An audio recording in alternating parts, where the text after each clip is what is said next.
Hi everyone, তোমরা সবাই কেমন আছো? আশা করি সবাই খুব ভালো আছো। আজকে একটি রেসিপি তোমাদের সাথে শেয়ার করবো, সেটা হচ্ছে কাতলা মাছের মাথা দিয়ে আলু বেগুনের তরকারি। দেখো, বেগুনগুলো এখানে কেটে নিচ্ছিলাম।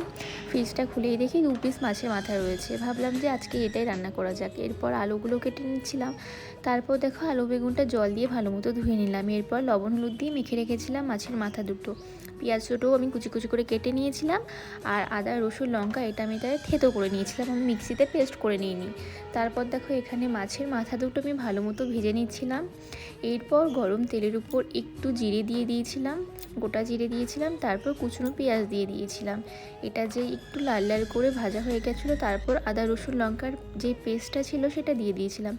এরপর এক এক করে ধনে গুঁড়ো, তারপর দেখো যা যা দিতে হয়, লবণ, একটু কাশ্মীরি লঙ্কার গুঁড়ো দিয়েছিলাম, আর একটু হলুদ দিয়েছিলাম। এরপর ভালো মতো ওটাকে নেড়ে চেড়ে দেখো আমি আলু আর বেগুনটা দিয়ে দিয়েছিলাম। আমি কিন্তু আলু বেগুনটা আগে থেকে ভেজে নিইনি।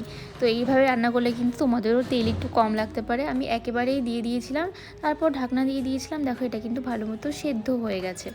তারপর দেখো মাছের মাথাগুলো আমি দিয়ে দিয়েছিলাম। এরপরে আমি হালকা একটু জল দিয়ে দিয়েছিলাম, তারপর আবার ঢাকা দিয়ে দিয়েছিলাম। 5-6 মিনিট পর দেখলাম ভালো মতো দেখো হয়ে গেছে। এরপর লাস্টে আমি একটু গরম মশলার গুঁড়ো দিয়ে দিয়েছিলাম। তারপর দেখো আমার রেডি হয়ে গেছে মাছের মাথা দিয়ে আলু বেগুনের তরকারি। তো তোমরাও চাইলে এইভাবে রান্না করতে পারো। টাটা।